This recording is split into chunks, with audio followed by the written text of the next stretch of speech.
Hello friends, చీకటి మన చుట్టూ చుట్టుముట్టినప్పుడు మనకు చిరాకు యొక్క నిజమైన విలువ ఎంతగా తెలుస్తుంది. అలాగే వర్షం భారీగా కురుస్తున్నప్పుడు గొడుగు మన గుర్తుకు వచ్చి మనల్ని రక్షిస్తుంది. ఇలాంటి సామ్యతలతోనే గత ప్రపంచకప్లో క్రికెట్ ప్రపంచానికి వీడ్కోలు చెప్పి వెళ్లిపోయిన మన హీరోలు ఇప్పుడు 140 కోట్ల మంది భారతీయుల మనసులో మళ్లీ మళ్లీ గుర్తుకు వచ్చి మనల్ని ఆలోచింపజేస్తున్నారు. అవును, ప్రజలు ఇప్పుడు రోహిత్ శర్మ మరియు విరాట్ కోహ్లీల నిజమైన విలువను స్పష్టంగా అర్థం చేసుకుంటున్నారు. అప్పట్లో వాళ్లు రిటైర్ అవుతున్నప్పుడు ఏమవుతుంది, కొత్తవాళ్లు వచ్చేస్తారు అని అనుకున్నాం. కానీ ఇప్పుడు ప్రస్తుత సిట్యువేషన్ చూస్తుంటే అంతా స్పష్టంగా కనిపిస్తోంది. వాళ్లు లేకపోతే మన టీం ఎంత ఖాళీగా ఉందో. సోషల్ మీడియాలో రోహిత్ మరియు విరాట్ ఇద్దరూ నిరంతరం ట్రెండింగ్లో ఉన్నారు.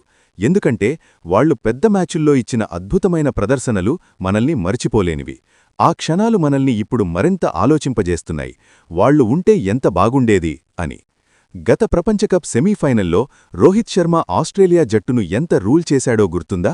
ప్యాట్ కమిన్స్ లాంటి టాప్ బౌలర్ను కూర్చుని కొట్టాడు. ఆ దృశ్యం ఇప్పటికీ మన కళ్ల ముందు సజీవంగా ఉంది. అతడిని సాధారణ బౌలర్లా మార్చేసి మన టీంకు భారీ స్కోర్ అందించాడు. అలాగే ఫైనల్లో అందరూ కుంగిపోయినప్పుడు విరాట్ కోహ్లీ ఒంటరిగా నిలబడి పెద్ద సమయాలలో తన స్థాయిని చూపించాడు. ఆ ఒత్తిడి క్షణాలలో అతడు ఎలా ఆడతాడో మనకు ఆ టోర్నమెంట్లో స్పష్టంగా తెలిసింది. ఇలాంటి పర్ఫార్మెన్స్లు మనల్ని ఎమోషనల్గా కదిలిస్తాయి, మరియు ఇప్పుడు మన టీం స్ట్రగుల్ చూస్తుంటే మరింత గుర్తుకు వస్తాయి.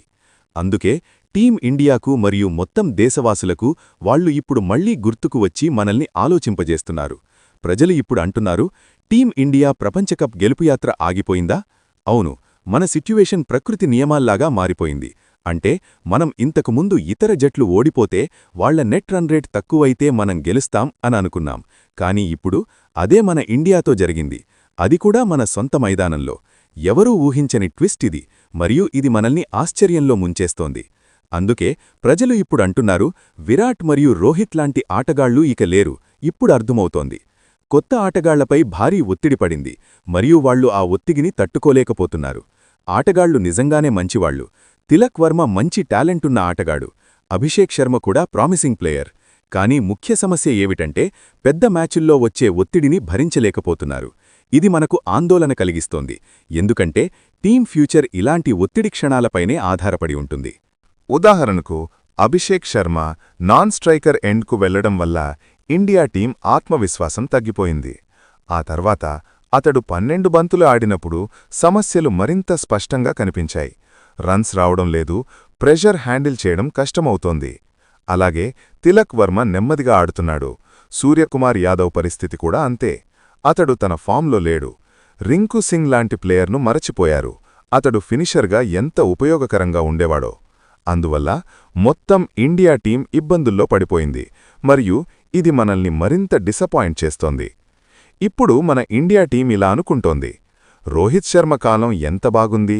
సిరీస్ మొదలవ్వకముందు మనమంతా ఉత్సాహంగా అనుకున్నాం, 350 రన్స్ కొట్టేస్తాం, 300 రన్స్ సులభంగా చేస్తాం, మొదటి స్థానంలో ఉంటామని. కాని ఇప్పుడు 150 రన్స్ కూడా చేయలేకపోతున్నాం. ఈ డ్రాస్టిక్ చేంజ్ వల్ల సోషల్ మీడియాలో రోహిత్ మరియు విరాట్ నిరంతరం ట్రెండ్ అవుతున్నారు, మరియు ఇది మన ఫ్రస్ట్రేషన్ను రిఫ్లెక్ట్ చేస్తోంది.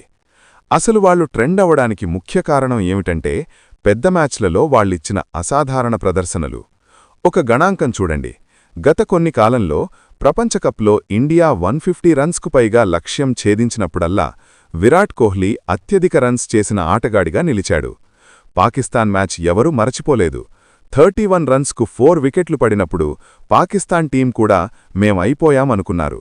కాని విరాట్ ఒంటరిగా ఆ మ్యాచ్ను గెలిపించాడు. అది మనల్ని ఇప్పటికీ ఇన్స్పైర్ చేస్తోంది.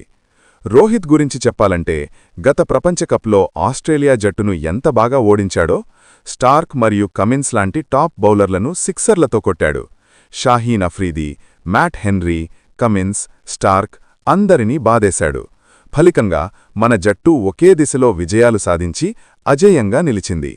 కాని ఈసారి కొత్త ఆటగాళ్లు సరిగ్గా ప్రదర్శన ఇవ్వలేకపోతున్నారు, మరియు ఇది మనల్ని మరింత డిసప్పాయింట్ చేస్తోంది. ఇప్పుడు శర్మగారి కొడుకు అభిషేక్ శర్మను రోహిత్ శర్మతో పోలుస్తున్నారు. కాని 4 మ్యాచ్లలో 3 శూన్యానికి అవుటయ్యాడు.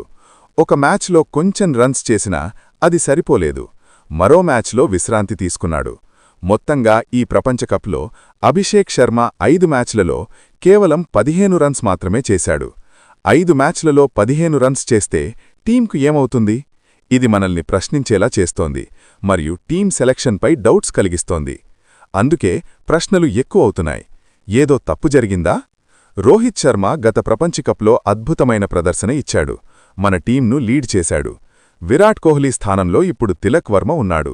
గత ప్రపంచకప్లో విరాట్ బాగా ఆడలేదు కదా, కానీ అంతకు ముందు టోర్నమెంట్లలో అతడు ఎంత రాణించాడో మనకు తెలుసు.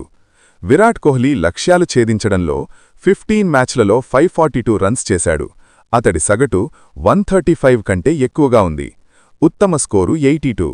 ఇండియా 150 రన్స్కు పైగా లక్ష్యం ఛేదించినప్పుడల్లా విరాట్ అత్యధిక స్కోరర్గా నిలిచాడు.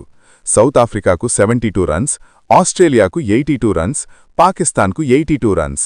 ప్రతిసారీ అవుట్ కాకుండా నిలిచి మ్యాచ్ను ఫినిష్ చేశాడు. ఇలాంటి స్టాట్స్ మనల్ని ఆలోచింపచేస్తాయి మరియు కొత్త ప్లేయర్స్ను కంపేర్ చేస్తుంటే మరింత స్పష్టమవుతాయి.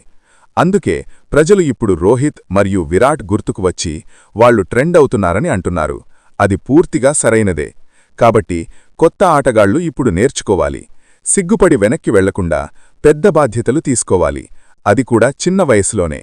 ఇది వాళ్లకు ఒక ఛాలెంజ్ మరియు మనం వాళ్లను మోటివేట్ చేయాలి.